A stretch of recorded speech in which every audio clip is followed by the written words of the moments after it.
আমার কাজ আর বেতনের যে অবস্থা, এতে তো আমার সংসার চলবে না নে। আর আজকে যদি সোনা না কিনে বাড়ি যায় তাহলে তো আমার বউ বাড়িতে ঢুকতে দেবে না নে। এই ট্রাফিক পুলিশের কাজের পুষ্টি মারি আজকে তো ধান্দা না করলেই না। ওইটা একজন আসছে, দেখি ওর কাছে কিছু ধান্দা করা যায় কিনা।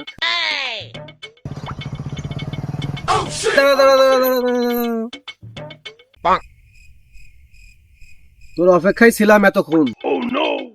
কে আপনি? আর আমার অপেক্ষায় কি থাকবেন কেন? আমি ট্রাফিক পুলিশ, কাগজপত্র দেখার জন্য এখানে আসছি গাড়ি। ট্রাফিক পুলিশ তো এখানে কেন? রাস্তায় যান। এই শালা, এটা রাস্তা নাইতে কি? এটা তো রাস্তা নাকি? ও, এতটা খেয়াল করি না আমি। তোর কাগজ বের কর তাড়াতাড়ি, আর হেলমেট কর। আর হেলমেট কিনতে যাচ্ছি। আর এই যে গাড়ির কাগজ।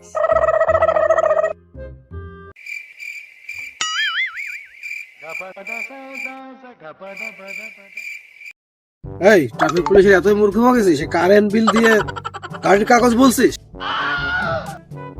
ও স্যার, আমি বুঝতে পারিনি খুব একটা। দেখছি অরিজিনাল কাগজ দিচ্ছি।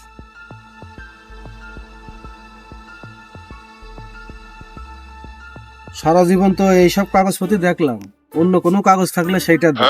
স্যার, গাড়ির জন্য তো এই কাগজই থাকে, আবার অন্য কাগজ কোথায় পাবো? ভালো করে দেখ, তোর মানি ব্যাগে আছে। এমনিও আমার বাড়িতে খুব ঝামেলা চলছে। মানি ব্যাগে তো কিছু টাকা রয়েছে, কাগজ নেই আর। তাহলে তো ভালোই হয়, তাহলে আমি পুরো গাড়িটা চেক করে দেখি। लेकिन ये साला कर क्या रहा है यहाँ पे? গাড়ির গায়ে ধুলো 150 টাকা, হেলমেট নেই 500 টাকা, আর কারেন্ট বিল দেখানোর জন্য 1000 টাকা, মোট 1650 টাকা। তাড়াতাড়ি দে। আরে কোন ধরনের নাই, গাড়ি গাড়ি তো রোজই ধুলে থাকে, এবার রোজই টাকা দিতে হবে। আর কারেন্ট বিল দেখানোর জন্য 1000 টাকা? এত তর্ক করার সময় নেই, টাকা দে, গাড়ি নিয়ে যা। এই যে স্যার, নেন। এনে চাবি, যা। আর জীবন এখানে আসবে না বলতে। এমনি যদি কোনোদিন আসিস, বড় বড় কাগজ নিয়ে আসবি,